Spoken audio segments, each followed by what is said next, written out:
I met a gypsy. You reckon you would have smoked Deegan if he showed up at Motocross Nations or what? I don't know. Come on, talk some shit. Why? Because you like it. I mean, I hope to race him one day though, but That's the showdown the fans want to see. yeah, of course, the fans want to see that, but I mean, he's in a completely different category at the moment. He's racing AMA, I'm racing MXGP. So all the bullshit everybody's talking, I mean, we will see one day. Probably we'll race each other one day at the Motocross of Nations or wherever, and then we will see. So yeah, can't wait for that day. I think it's a cool rivalry. It's cool. Like, I mean, I'm all good with it. Like, I mean, we will see until we beat each other. If he beats me, all good. Fair Then play. he's the fastest rider in the world. I mean, if I beat him, then I'm the fastest rider. We'll see one day. Yeah. Yeah, I think it's cool with your personality. Like I think the thing the sport lacks at times is guys that are down to talk a bit of shit and be, like you said, just winding them up. Yeah. You know, and I think that the comments that you made, there were so many Americans that had just never heard of you. No, it's true. At all, you know, and you win Motocross of Nations, dominant performance at Motocross of Nations. And also as well, I think the impressive thing that you did at Motocross of Nations, it's like very underrated, is you did it the week after winning a world championship and your first world championship. Yeah. The amount of pressure that you would have been under in Spain to win that. Yeah. And like Jorge said, he's like, bro, Motocross of Nations, I was fucking toast. Yeah. He's like, I got out there, the track was gnarly, and I just was like, you know what? I'm done. My year's done. And you found a way to find something in that race to fight for. And I just think that makes that win even more impressive. Like, you just don't normally see guys that just come off winning a world championship the week before, especially not their first one, find enough like mongrel in them to go out and put on that kind of performance. It was basically that. It was just all hard what I put out there in the Motocross of Nations, because I came back from Spain Monday night. So, of course, we partied Sunday night. Came back Monday night. There was a lot of people at the airport waiting for me, friends, family, because I just landed in Eindhoven. So, it's only like a 10-minute drive from my house. So, there was a lot of friends, family waiting for me when I arrived at the airport. Then they came with me to the house. We had they got fireworks ready when I came into our house. And then on Tuesday afternoon, there was a little prize giving ceremony for me in my own town where, there was so many people, man. It was crazy. Like, I think close to 1,000 people, which is pretty crazy for a small town like where I live. And so many Dutch fans came out. So that was such a special moment. And then to come to the Motocross Nations, I was like cooked, like Jorge said. I was tired, but it was all hard I had there. Like Sakamoto, if you watch back the highlights, I crashed 2 or 3 times. Just stupid crash, which never should happen, but just brain farts because I just came off winning my first world title, didn't ride my bike. That had nothing to do with all the mistakes I made, but again, didn't feel like riding my bike. I was like, don't need to ride my bike. I just enjoyed this week. Got to Motocross Nations on Thursday afternoon, so left Thursday morning. Had to do the interviews for my documentary.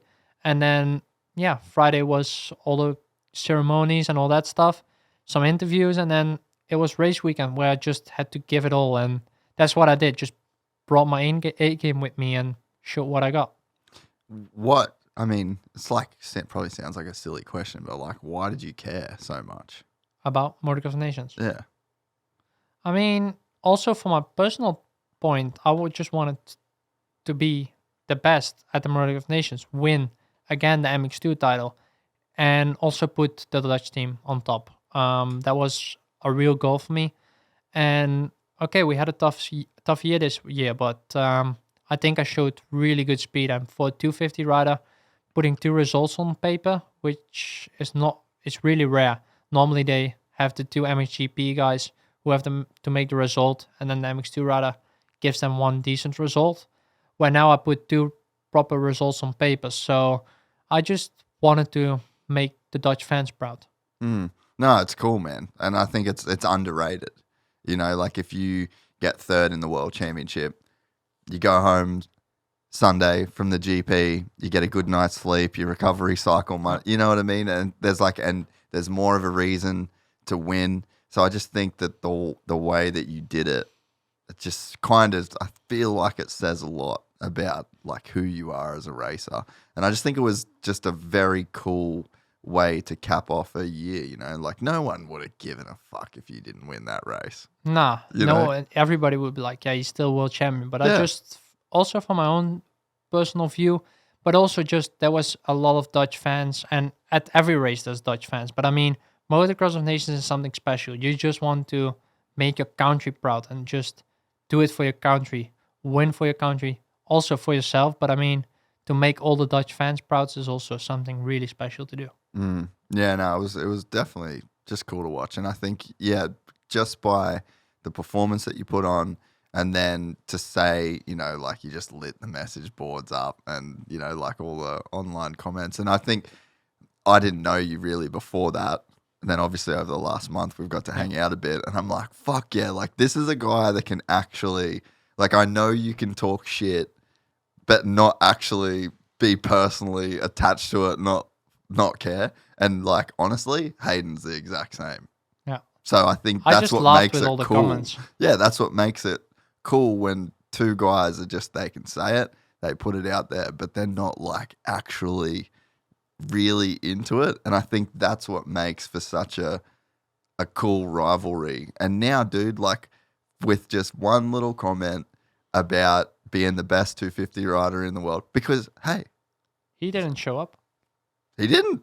Like you actually get to claim that, you know? And it's like if he wants balls in his court, you know? But if he showed up this year and he would have smoked me, I would have told everybody he's the fastest rider in the world. But at the moment, he didn't show up, so I was the fastest rider in the world at the Motocross Nations. Done. I love that. Yeah, it's sick. it's clear, like, Yeah. he just didn't show up. And, of course, there's also health things for him. Like, he had to get this screw or this plate out. I'm not sure what it was. But, yeah, of course, for next season, it's also important for him. So I get it.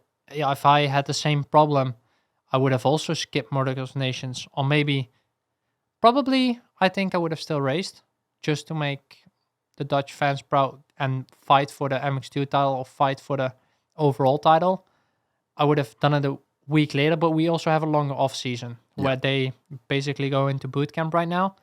And so I get it from his point of view, but I mean, he wasn't there. So I showed that I was the fastest in the MX2 class at the Motocross Nations. And it just sets up an epic next year. Yeah. You know, like we've all got I mean, I want to see it. I'm pretty keen to, like, especially now. And I just think from your perspective as well, especially, it's been cool to watch too that you came to America right after it. Yeah. So there would have just been so many fans that really wouldn't have ever had a reason to like watch out for you or to look at your career. And then it's like win the World Championship, win Motocross Nations. Then there's a comment that gets everyone here talking, and then you actually come here, you're riding. Like, I mean, even the clips of you riding Parla was super cool. Like, a bunch of that shit blew up on YouTube. So it's just been cool to watch, like, the way. And then the best thing was that I just winded this whole thing up with those stupid videos. And just everybody's like, oh, look at him. He can never be a proper Supercross racer. He can never do anything good over here in the US. He should stay at home. And then also with the song, like, should I stay or should I go? Everybody was like, oh, go home, go home. And all the riders kind of got the joke. Like, Kenny commented on it. He was like, oh, stay. I do this daily. Like, it's normal for me. So it's just really fun. Like, all those Facebook warriors and all those keyboard warriors just replying on and be like, oh, stay home, stay in Europe. You can't do anything out here. And then it's really fun. It's just winding shit up.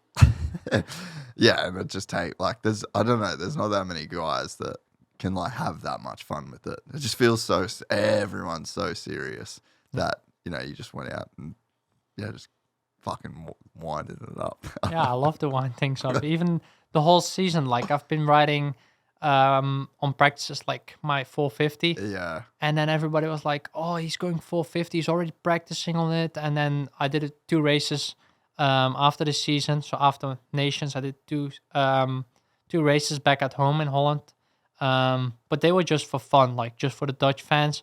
And they asked me, can you please race Jeffrey, because it will help so much for the Dutch fans. Dutch fans will love it. I was like, fine. I'll ask the team for 450. Jump on this thing Sunday morning, do time practice, and do 2 motos. So I just basically jumped on this bike, haven't rode it, and just did time practice and 2 motos against Jeffrey. And that was the coolest thing ever, just to race against Jeffrey. And then I did another race a week later, and the Dutch fans just enjoy it so much when I'm out there. And that's something I really, really also enjoy from my side, to just be there for my fans and show in front of them, be in front of them, except from being on TV every week. Yeah. I get it, like watching on TV. Yeah, at one point it will get boring. You're like, yeah, it's the same guy. He's doing the same thing. He's doing the same laps. But it's more, it's cooler when it's like happening in front of you in real life. If you enjoyed this content, please like and subscribe. And to listen to the full 3-hour podcast, search Gypsy Tales in your favorite podcast platform or click the link in the description below. Gypsy Gang.